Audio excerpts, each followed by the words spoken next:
This is the Doc with the SD Weekly Metals and Markets. Joining us today is a special guest host, Jonathan Cahn. He's author of the New York Times bestseller, The Harbinger, as well as a recent book he's released, The Mystery of the Shemitah.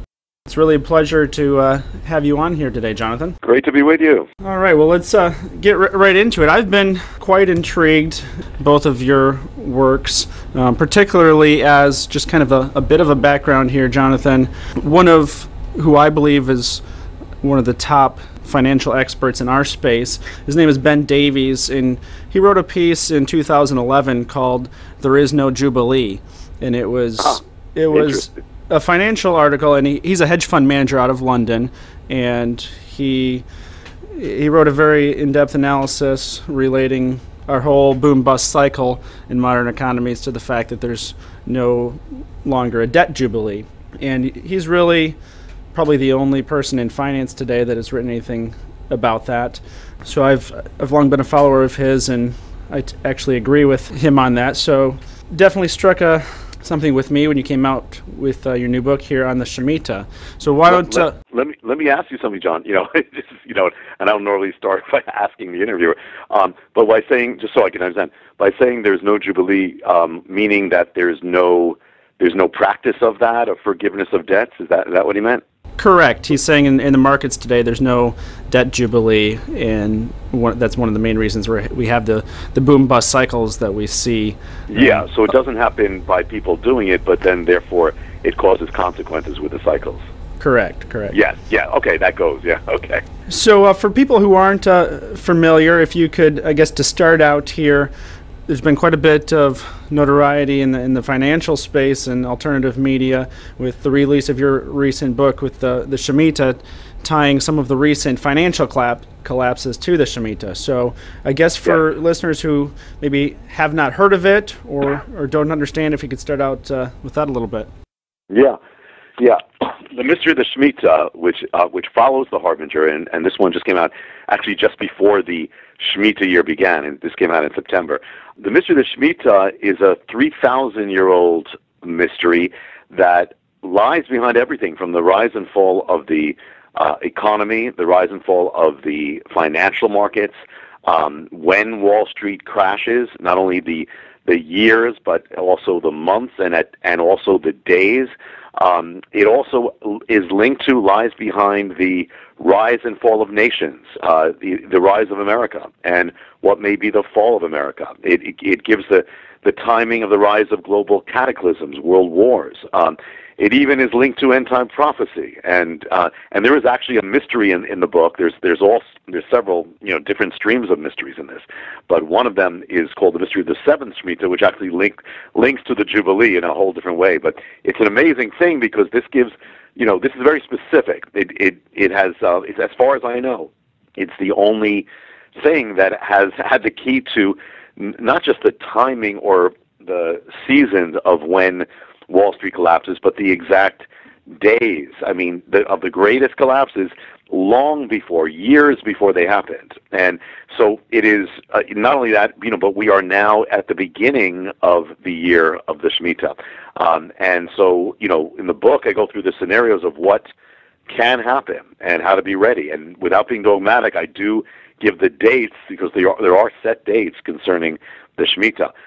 So it is really gigantic. I mean, this thing has been affecting us, all of us, everyone listening, from the moment we were born. I mean, up until now, it's really the key to the past, the present, and I believe the future. So it's just a gigantic thing. Could you, for the listeners again who aren't really familiar with it, could you give us some perspective of some of the past occurrences and what might tie into it?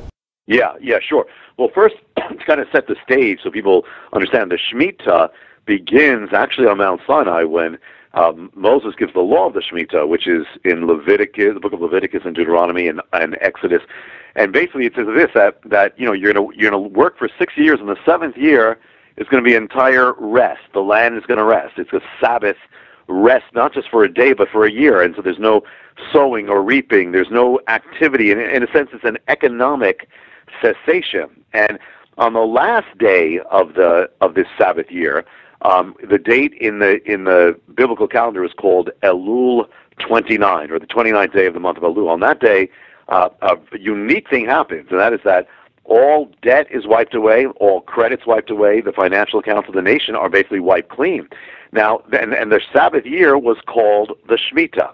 So therefore, they're in the mystery. So the thing is that as Israel, ancient Israel, turned away from God, what happened is that Shemitah comes back at them, in the form of judgment or cataclysm. And so what happens is it actually it strikes the nation, and it's a kind of a sign on a nation that has totally departed from its foundations, totally gone against the ways of God and its blessings, and ultimately it strikes the financial realm and the economic realm. So there's a link right there we were talking about at the beginning, where if you don't do something voluntarily, which then it comes back in another way. And so the big question is, could this mystery or this pattern and what can become a sign of coming disaster, could this be affecting us now? And the answer is yes. And an example, in the last 40 years, and just to say, this is the financial realm, this is the economic realm, this is the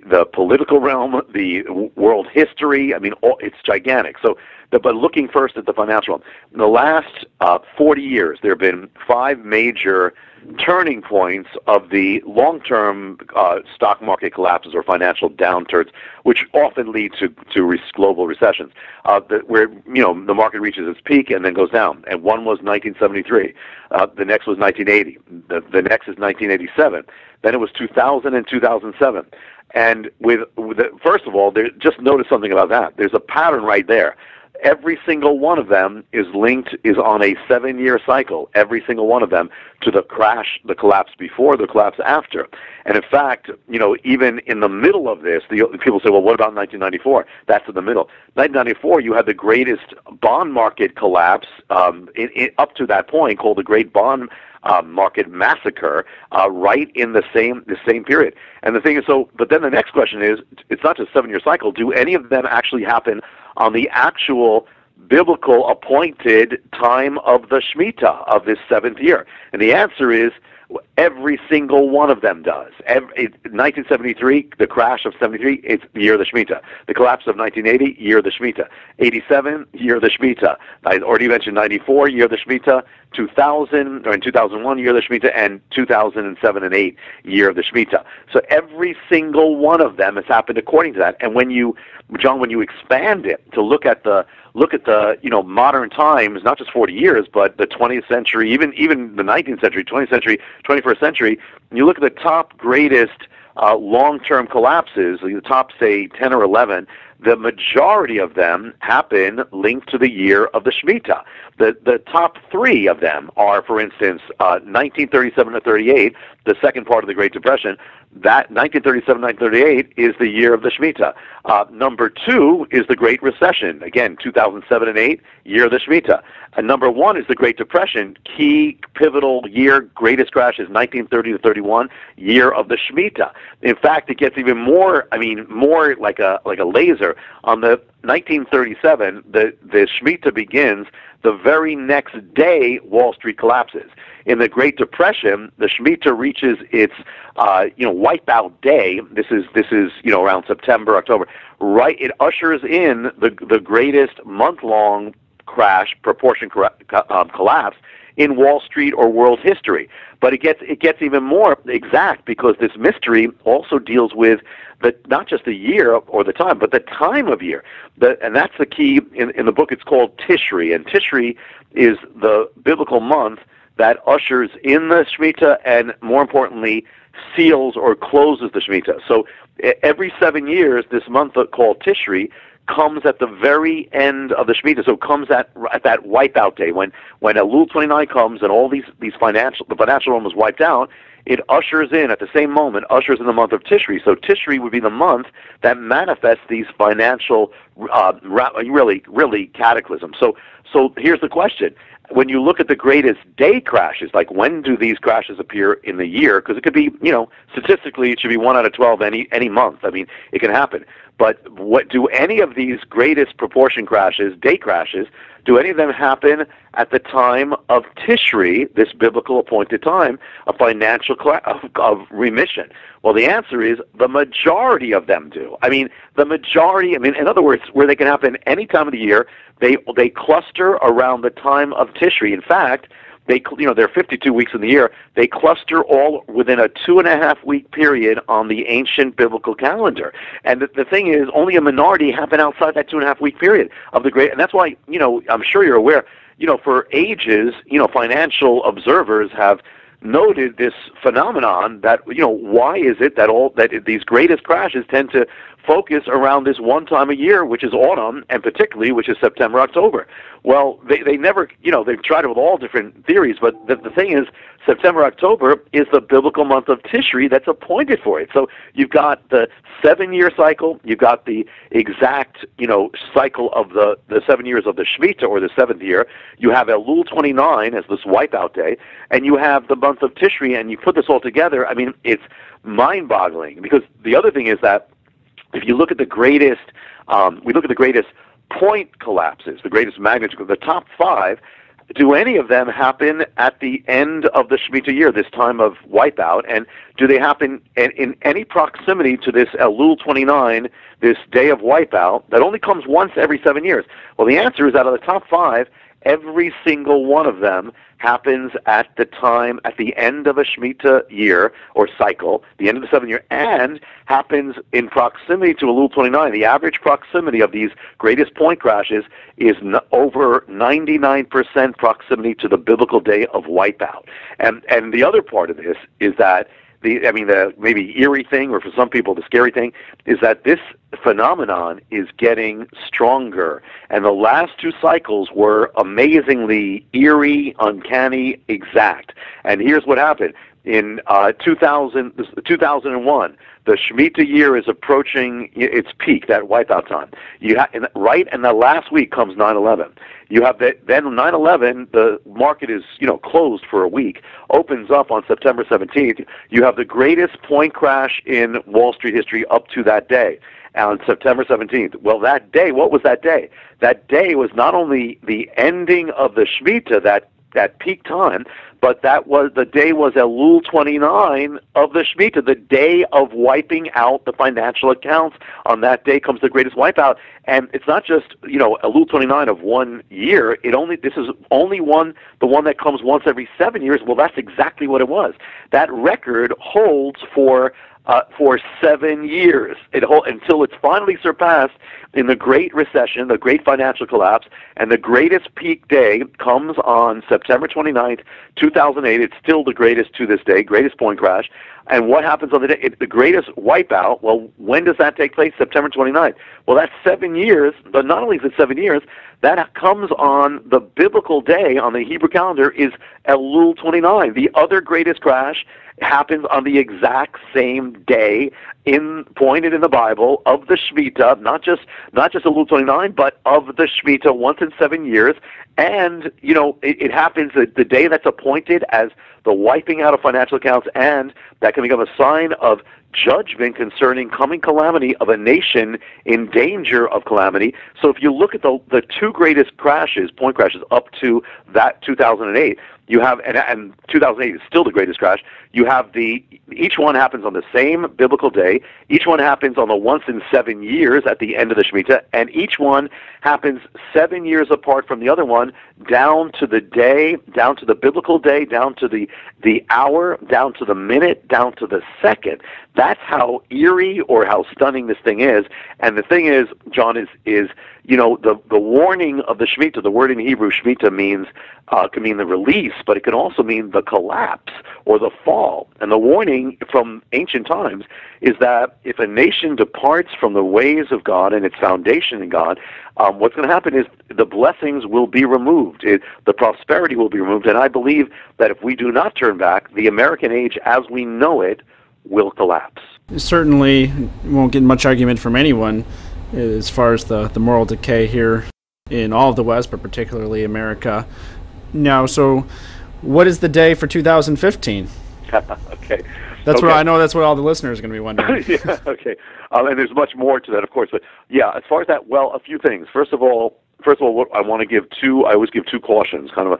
And the first one is, God doesn't have to do anything when you put him in a box. He generally gets out of it, and the cycle can be stronger or weaker. However, it has been intensifying in each time. So I put the first disclaimer to say that nothing has to happen. However, the other caution is it may very well happen either at the time, on the day, or around the time, or at that season, or the time of Tishri. The pattern is that in the Shemitah, when the Shemitah year, which began around October, we're still at the beginning of it, we're approaching the midpoint. The pattern is that at the beginning, generally, very much nothing is very dramatic. You might see some foreshadows, which I believe we actually have seen at the beginning of this one. It happened also in 2007. There were foreshadows of what would happen at the end. But the key is the end time. And so the end part of the year, approaching that wipeout time, approaching August, September. So the key is, again, Elul 29. Now, Elul 29 this year falls on actually a Sunday of September 13th. Now, the interesting thing, there's a few possibilities with this. If something is going to happen in this cycle, it could happen just before that, it could happen just after that, it could happen around the season of it and all that. But it's interesting because Elul 29 may also, the fact that that's the day, in the last two Elul 29s, you have this collapse, on the day. And one of them was linked to 9/11, by the way. So, and it was 9/11 that caused the other one. So that means that even 9/11 was part of this timing. So the thing is that what it can point to is that there may be a collapse or a calamity that's even even though it's going to affect the financial realm and the economic realm, but it's even beyond those realms. The stock market's not open on Sunday. However, the last day that the stock market is open, going into Elul 29 that weekend. Friday will freeze on that last day. That last day is 9/11. Interesting, 9/11, which is the 4th anniversary. 14 years ago, the market froze at 9/11 as well, froze for almost a week, and then opened up on Elul 29 when it collapsed. So. And I would actually add that if we had a global financial collapse, and right now in early 2015 we have the potential for a Grexit, Greece to exit the euro, and that would trigger trillions in derivatives. If you had a derivative-triggered meltdown, a lot of people may not realize this. Lots of times the bankers announce big news Friday afternoon after the markets close. Right. And the markets actually do close on Sunday if you're an American, or they open on Sunday if you're an American when Asia opens, which is the Globex opens 6 p.m. Eastern, and China and the East. John, actually. tell me that. I just so everybody is clear with that. You're saying it opens 6 p.m. on their time? If you're in New York time zone, if you're in the U.S., Globex markets open every Sunday night at 6 p.m. Eastern. Asia opens at 8 p.m. Eastern. So in the U.S., actually, the markets do open. Not our U.S. exchanges; they don't open until Monday morning. But you can trade globally. Everything is done globally now, and in U.S. time, it's Monday morning, Sunday night at 6 p.m. Eastern. Wow. Okay, that's good for everybody to know. Okay. Yeah. So if you did have an announcement or event that occurred, and like I said, the bankers usually announce them Friday afternoon as soon as the New York markets close. Sunday night would be the next time the banking system globally was open. That's very interesting. You're the first one who said that's very interesting. Yeah. It's also the other thing is, I don't know if John, if you've looked at these things, and it's these are just interesting things, but there are those who have looked at financial collapses and have looked at things like the moon cycle and other things like that. Well, interesting, and they've noticed something that goes to the autumn often in this particular moon cycle, which is the Hebrew month of Tishri again. But the thing is that during at Elul 29 this year, I mentioned it in the book just as one of the interesting things. There's going to be a solar eclipse on that day. And now in the Bible, when the sun is darkened, it's actually a sign. It can be a sign of judgment. Not saying that every solar eclipse is, of course, but the interesting thing is that it's actually on the day of nullification, wipeout, the sun is going to be darkened. And the last time that happened, interesting, the last time that happened was 1987, where on Elul 29 you had the darkening of the sun. Well, that ushered in that period, if you remember, that ushered in the period that contained one of the worst crashes in Wall Street history, containing Black Monday, which was the worst percentage crash to this day in Wall Street history, was ushered in by that same event. And another time when it happened was in 1931, when it comes on, it's Elul 29, ushers in, and the next day is Tishri 1. It happens at that time in the Great Depression, 1931. Right after that comes Britain goes off the gold standard. You have the worst month collapse in financial history percentage-wise. So it's very interesting what seems to be coalescing or converging for this year. And there's several things that are coming together. There's also been a lot of publicity in the alternative media as well about the 4 blood moons over 2014 and 2015 as well.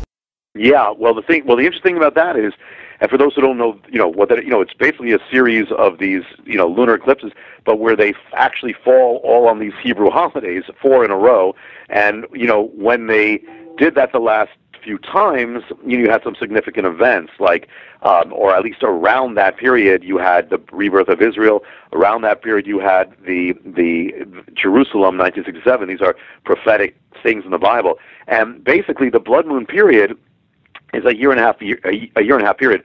After that first half year, it leads into the rest of that time is the Shemitah. So everything's going to happen during the Shemitah. And there's another thing in the middle of this period. You're going to have one other solar eclipse coming soon, and it's going to mark the exact center point. It's going to mark the exact day that's the center of the Shemitah. And then the other one's going to mark the very last day of the Shemitah, and again, that wipeout time. And it's interesting because, we talk about we're talking about the blood moons or the Israel and Jerusalem. One of them, and tying this together with what we said at the beginning, there is one of the things I put at the end of the mystery of the Shemitah.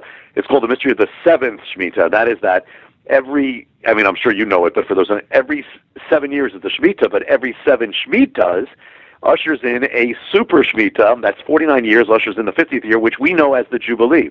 Well, the Jubilee is really a super Shemitah, meaning that there's remission, there's release, and all these things. But one of the keys about this is that during the Jubilee, it says everyone shall return to the land that they lost. If you lost your land, you lost your inheritance, you lost your ancestral possession. It says everyone shall return home, and it'll be restored to them their possession, their ancestral home. Well, prophetically interesting is that, because this is tying in the Jubilee not necessarily so much a financial thing, but something that will affect financial things, but in a really global thing. And that is that one of the keys in end time prophecy is that the Jewish people have to return to Israel, and then they have to return to Jerusalem. Well, this is a restoration because they've lost their ancestral home for 2,000 years when the Romans drove them out 2,000 years ago. Well, could it be that the mystery of the Shemitah, and which also deals with financial collapses and even global cataclysms, could that actually give us a key to these prophetic events? Actually give the timing, because this thing about the Shemitah, it gives exact timing. Could it give the timing of these prophetic events? Well, here's the thing. Israel, or the Jewish people, their restoration to the land that began in 1917 when the British Empire took the land from the Ottoman Empire and gave the land of Israel to the Jewish people to be a homeland. First time in 2,000 years. Restoration. Well, when did that happen? It happened, 1917 was the year of the Shemitah, and actually the Jubilee is sort of the year that starts where it ends. Well, that happened in the exact period, autumn of 1917, ordained by this mystery. And then if you go 7 Shemitahs into the future, this is to the next prophetic Jubilee, where does it take you? Well, it ordains that what that does is it ordains that this next restoration has to take place in the time period of September 1966 to September 1967. Well, what happens in the middle of that? The 6-Day War, the Israeli soldiers regain Jerusalem. The next restoration, they return to their ancestral possession, and they sound the shofar at the wall. Well, during the Jubilee, that's what you have to do. You have to sound the shofar, and so that's the second one. Well, I'm not saying again that it has to continue. It could stop right there, but if it did, where would the next period be? Well, it all converges. The next Shemitah would be the seventh Shemitah would be 2015 right now, and the period of this kind of prophetic thing would begin in September 2015 to 2016, which could mean, not saying it has to, each time it has before, a major war, a global thing, war in the Middle East, focused with Israel, and that leads to a kind of gigantic prophetic event. So even there is this jubilee in that sense too. This mystery is the markets, is the economy, is even the rise and what may be the fall of America. Yeah, so I guess expand upon that a little bit more if you would, because the mystery talks about that in your book. Again, not just the markets, but the rise and fall of nations and the potential for America. Yeah. Well, here's the thing, John. It's, one of the things about this, and even from ancient times, this mystery of the Shemitah actually led to the collapse of the kingdom of Judah, or Israel, and the rise of Babylon, the fall of Babylon, and the rise of Persia. All these things, these world events, had to be timed to the mystery of the Shemitah. So the word Shemitah can mean, as I said, collapse, fall, can even mean the shaking. So could it be linked to the modern times, to the shaking of nations? Well, the amazing thing is, it is.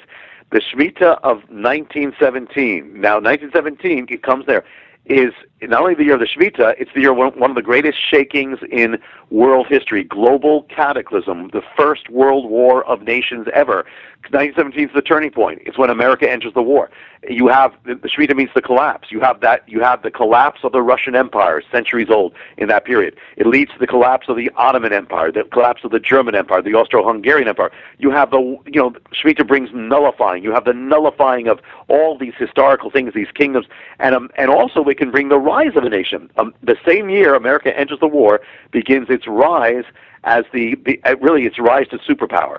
And what happens at the same time, the British Empire, which was the greatest creditor nation in the world, it goes into near bankruptcy in the year of the Shemitah, 1917, and everything switches to America. America becomes the greatest creditor nation in the world and emerges as the center of the world economy. That's 1917. What happens if you fast forward 4 Shemitahs to the next one? And interesting, because 4 is the number of kingdoms or nations in the Bible. Go to the next Shemitah. It's the Shemitah of 1945. Another global cataclysm, another wipeout thing. And the conflict of 1945 actually begins in 1938 when Hitler seizes Austria and Czechoslovakia. And so 1938 is the year of the Shemitah. The Shemitah goes through this 7-year cycle. Well, the conflict becoming World War II goes through a 7-year cycle. The Shemitah will end the first week of September 1945. The war, World War II, will end the same exact week as the Shemitah. And the thing is that, again, it's going to bring the collapse of nations, the nullifying of powers, and the rise of other powers. It brings the rise of America to superpower, 1945, and it brings the Bretton Woods, the New World Order based on the dollar, the Bretton Woods system, 1945, and the Shemitah kind of always wipes things clean and brings another order, and it's really the Cold War and the atomic age all begin. Now, what happens if you go 4 more cycles of the Shemitah? Takes you to the year 1973. 1973, another key year, not of a world war, but of a number of very gigantic turns. One is that America legalizes the killing of its unborn children. That's the same thing that brought destruction to ancient Israel. The same month as it does that begins a financial collapse that will lead ultimately to a global recession, 1973.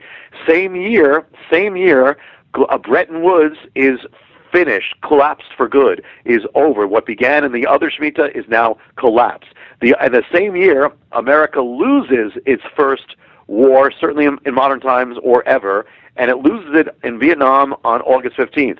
That it's the same date that Japan surrendered, that America won its greatest war in the other Shemitah. Fast forward 4 more Shemitahs, and what happens? It takes you to the year 2001, 9/11. As the Shemitah reaches its last week, the time of nullification. And remember, we're saying now the Shemitah means also collapse. comes the shaking of America. 9/11 comes the collapse of the towers. The Shemitah means the fall of towers. And remember, those towers represented America's preeminence, its global dominance, and all that. Well, these are signs. I mean, and I've said this for years, that if America doesn't return morally, spiritually to God, what's going to happen?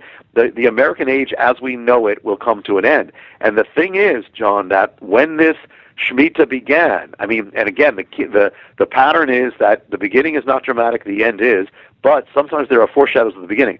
Well, when it began, within 2 weeks of the beginning of the Shemitah, which can mean fall, what happened is the American age that began in 1871, when America became the strongest economic power on earth, that age came to an end when China surpassed America. The crown was passed. Now, that was just the first 2 weeks of the Shemitah. And I believe that not only are we going to see collapse concerning the financial realm, the economic realm, but we may even see the collapse of world power, of the very dramatic change of history. And I am, while I say at the same time nothing has to happen, whether it happens in the exact timing of the Shemitah or not, I believe a very great shaking is coming to America, and it will affect all these realms, and it will even likely be greater than just a financial and economic, but will affect all of these things and will represent a gigantic change in world history.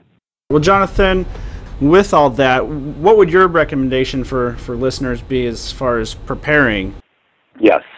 Well, I do put a number of things in the book concerning that, and also the way, there's a number of scenarios where how this collapse can happen and how actually judgment happens. There's a number of scenarios I believe we should be prepared for, regardless of when it happens, because I believe, without any question, it's going to happen. And the timing is the only question. But a few things. The first thing is, and I will always start with this, is the spiritual part, or the moral and spiritual part, because the safest place to be is to be in the will of God. So one of the things about this is there's a connection between the wiping out of these realms and the moral collapse of America, and what's happening. And I did the first book is the Harbinger, and the harbingers of judgment that appeared in the last days of ancient Israel are reappearing now, and they have not stopped appearing. They have after the book came out, they're continuing to manifest, which is to me telling me that the nation America is heading rapidly for judgment and a real gigantic shaking. So the first thing is spiritual, is get right with God. If you're not right with God, get right with Him. If there's something in your life that's not right, get it out of your life now, because that's under judgment. And whatever you need to do it now. If you're not sure, people ask for safety. How can I be safe? Well, in Hebrew, the word for safety is Yeshua, and Yeshua is the real name of Jesus. So my first thing is that get your life in Him. If you're not born again, get in Him. But get things right that way first. That's the most important thing. But then, as far as other realms, people ask about like investing and all those things. And of course, the program that you get, you're advised on that. I would just say this, and I'll speak personally for me. I would number one, I would not feel safe unless I knew something, incredible, or there was some revelation. In general, I would not feel safe being linked to the stock market, and I would not feel safe. There's many things that people don't realize, pension accounts that are linked to the stock market. So number one, I would go for safety. Safety is extremely important for this. I would put that as the number one thing in whatever you do financially. And then beyond that, as far as, I'm not a survivalist, I'm a revivalist, but I will say this, that it is still wise. There's actually an ancient scripture that says, a wise man sees calamity coming and prepares. And so I do believe it's a wise thing to have a store of essentials, and essentials that in a time of shaking, calamity, chaos, or where even major systems can break down and infrastructure can break down and even modes of money can break down, that you have a store of essentials, because, to keep you in that time. And the worst case scenario is there's no worst case scenario, and you can use everything you have. So, people spend all sorts of money on insurance, and they don't think twice. Well, this is, I think, even more important. So number one is spiritual, get right with God. But number two is then do what's wise, that if this all collapsed, what would you need to get by in that time, and then simply do what is common sense, what is really, I think, one of the most practical things you should have anyway, is just have essentials to get you through that time. Well, before we let you go, Jonathan, how can people get, or where can they find both of the books, The Harbinger as well as the Mystery of the Shemitah? Yeah, thanks, John. Yeah, the book, The Harbinger and The Mystery of the Shemitah, which just came out, and The Harbinger, you can find everywhere, online, offline, Amazon, Walmart, every bookstore, almost. You can get online right now. So that's available everywhere. And if people want to get in touch with the ministry, because it all comes from, everything that's in this comes from other things, and there's prophetic updates we give, and also free gifts, and we really give out a lot of things free, and it's just simply a ministry. So but we have all these things. So if they want to get in touch, just remember it's Hope of the World, and just remember .org, and so it's hopeoftheworld.org, and they'll send you free things and whatever they can help you with. And if any of your listeners are in in the New York area, we're about 20 minutes outside of New York City, which is the Jerusalem Center, which is where I share these things, and it's also televised. But if you're ever there, and also you, John, if you're ever there, feel free. We'd love to have you. All right, Jonathan Cahn, best-selling author of the Mystery of the Shemitah and the Harbinger. Really was a pleasure having you. Thanks for your time. Thanks, John. Great to be with you. All right, thanks for tuning in to this week's SD Weekly Metals and Market.